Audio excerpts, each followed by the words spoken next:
Assalamualaikum warahmatullahi wabarakatuh.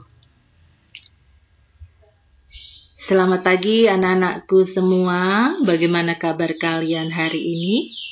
Mudah-mudahan senantiasa dalam keadaan sehat walafiat tanpa kurang suatu apapun. Anak-anakku yang kusayangi, hari ini kita bertemu kembali dalam pelajaran bahasa Indonesia. Pada kesempatan ini kita akan belajar materi teks anekdot. Sebelumnya mari kita berdoa terlebih dahulu agar apa yang akan kalian pelajari nanti akan menjadi sesuatu yang bermanfaat untuk kita bersama. Berdoa, dipersilahkan. Ya, selesai.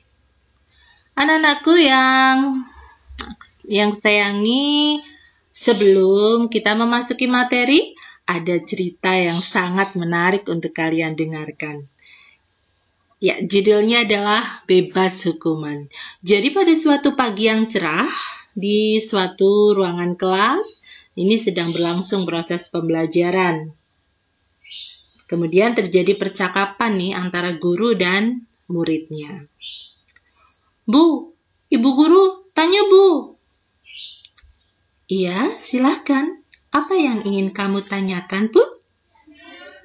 Bu Guru, sebenarnya boleh tidak seseorang dihukum karena perbuatan yang belum pernah dilakukannya? Maksudnya? Ya jelas tidak boleh dong, Pul.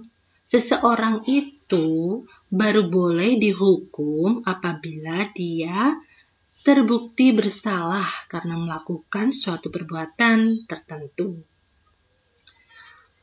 Alhamdulillah, Bu. Jadi saya bebas hukuman ya, Bu? Lah emang kenapa?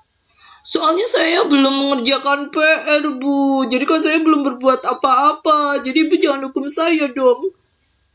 Oh alah, dasar ini murid. Ya anak-anakku semua, bagaimana? Lucu tidak? Cerita tadi, ya sangat menarik sekali. Pertanyaannya, cerita tadi termasuk teks anekdot atau bukan ya? Nah, sepertinya pertanyaan ini akan bisa kalian jawab apabila kalian sudah mempelajari materi tentang teks anekdot. Jadi, tujuannya adalah kalian nanti diharapkan mampu mendata pokok-pokok isi teks anekdot dan mampu mengidentifikasi penyebab kelucuan dari teks anekdot. Sebelumnya kita tahu ya bahwa dalam kehidupan sehari-hari kita mungkin sering mendengar cerita lucu. Cerita lucu tersebut bisa jadi hanya rekaan, tetapi ada juga yang berdasarkan kejadian nyata.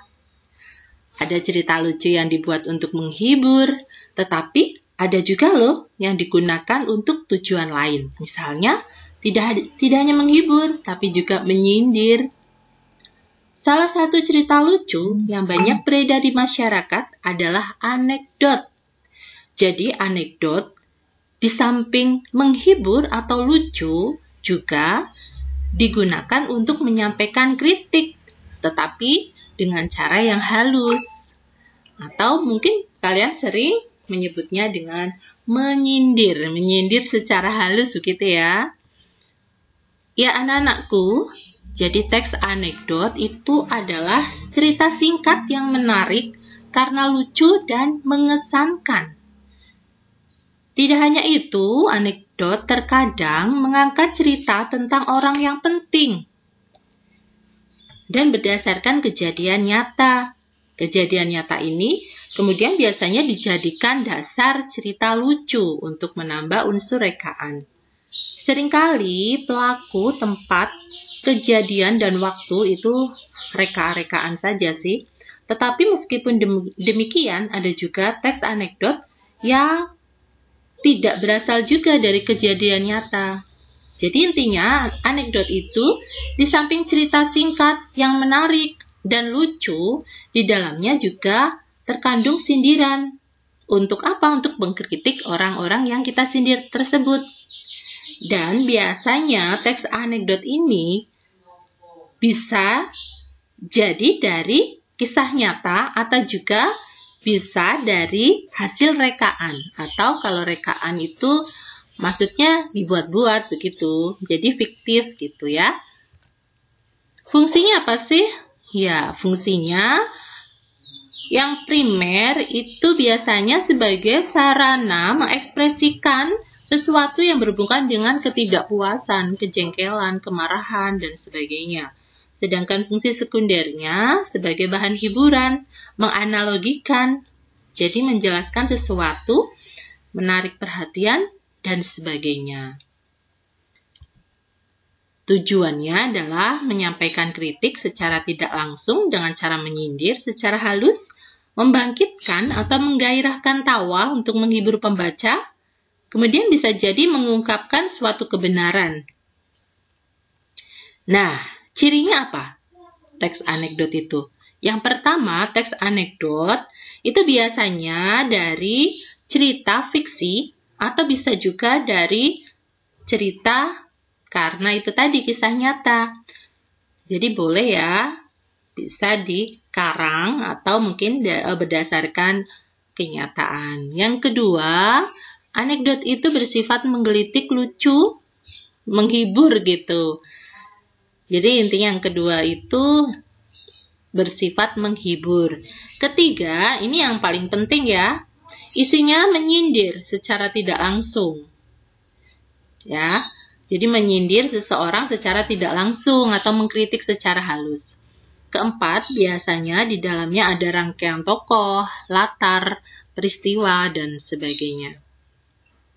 Adapun ciri khususnya, biasanya tokohnya merupakan figur yang dekat dengan kehidupan sehari-hari.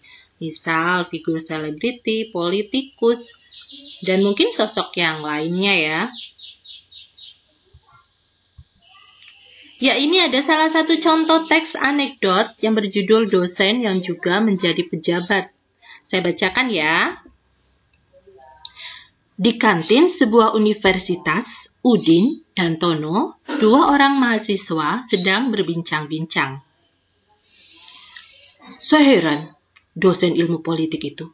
Kalau mengajar selalu duduk, tidak pernah mau berdiri. Begitu saja diperhatikan si Ton. Iya, Udin tahu sebabnya. Barangkali saja beliau capek atau kakinya tidak kuat berdiri. Bukan itu sebabnya, Din. Sebab dia itu juga seorang pejabat. Loh, apa hubungannya? Ya, kalau dia berdiri, takut kursinya didudukin orang lain, kan? Gimana? Lucu tidak anak-anak? Ya, jadi ini cerita dosen yang juga menjadi pejabat. Ini termasuk teks anekdot. Kenapa? Di samping ini menghibur, ya, ini juga ada unsur menyindir. Dengan cara menyindir secara halus. Siapa yang disindir? Ya tadi ya, dosen ilmu politik begitu. Jadi menyindir dengan kalau ngajar tidak mau berdiri, jadi duduk terus. Kenapa? Karena dia takut kursinya diduduki orang lain. Kursi di sini maksudnya makna kias dari jabatan. Begitu ya. Jadi, ketika Anda disuruh mencari pokok-pokok isi anekdot, maka yang kalian cari ada beberapa hal. Yang pertama judul, yang kedua masalah yang dibahas, yang ketiga unsur humor, yang keempat makna tersirat, dan yang terakhir alasan kenapa disebut sebagai teks anekdot. Jadi untuk teks anekdot tadi, dosen yang merangkap menjadi pejabat tadi, apabila kita analisis pokok-pokok isi anekdotnya, maka akan seperti ini. Judul, dosen yang juga menjadi pejabat. Masalah yang dibahas apa sih? Oh, masalah yang dibahas adalah dosen yang merangkap jadi pejabat. Unsur humornya? Unsur humornya itu ada pada pertengahan ya, ketika siapa tadi menjawab bahwa dosen itu tidak mau berdiri karena takut kursinya diduduki orang lain. Lah ini kan yang menjadikan aneh gitu, menjadikan unsur humor, kok bisa gitu. Masa takut kursinya diduduki orang lain. Tetapi sebetulnya kursi ini ingin menggambarkan makna kias yang lain, yaitu jabatan. Tapi diplesetkan di sini, disindir di sini. Makna tersiratnya apa? Makna tersirat itu berupa pesan ya. Pesannya kepada siapa dan apa. Jadi makna tersiratnya itu adalah kritikan kepada para pejabat yang takut kehilangan jabatannya atau tidak mau diganti oleh pejabat baru. Begitu. Jadi kritikannya itu apa? Itu makna tersirat dalam teks anekdot. Alasannya apa kok merupakan teks anekdot?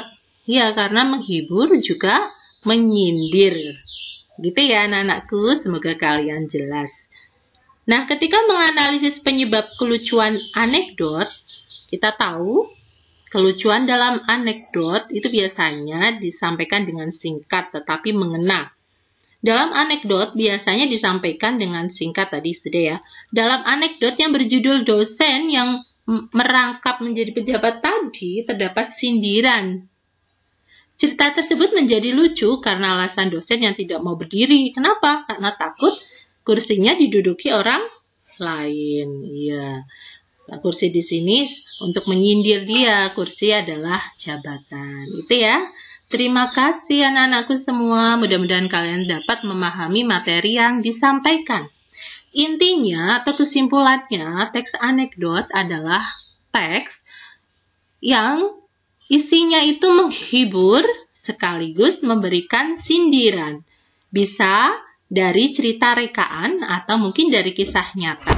Menyangkut kehidupan, mungkin tokoh lain, tidak menutup kemungkinan tokoh orang biasa, jadi bisa orang besar atau pejabat, artis dan sebagainya, tapi juga orang biasa juga bisa dibuat teks anekdot. Begitu ya. Ya, mudah-mudahan kalian nanti bisa membedakan mana yang teks humor dan teks anekdot. Serta harus tahu pokok-pokok isi dari teks anekdot ya. Tadi ada judul, ada masalah yang dibahas, ada unsur humor, ada makna tersirat, ada penyebab kelucuan, dan lainnya. Untuk cerita yang pertama tadi, yang Ibu sampaikan di awal, termasuk teks anekdot bukan? Iya, yang muridnya tidak mau dihukum oleh gurunya gara-gara tidak mengerjakan tugas, termasuk teks anekdot karena menghibur juga menyindir. Menyindir siapa sebetulnya? Ya, menyindir mereka-mereka yang tidak mau mengerjakan tugas dan tidak mau dihukum oleh guru. Baik, terima kasih. Mudah-mudahan hari kalian senantiasa berbahagia. Tidak lupa selalu menjaga protokol kesehatan, tetap semangat. Dan saya akhiri, wabillahi taufiq wal hidayah. Wassalamualaikum warahmatullahi wabarakatuh.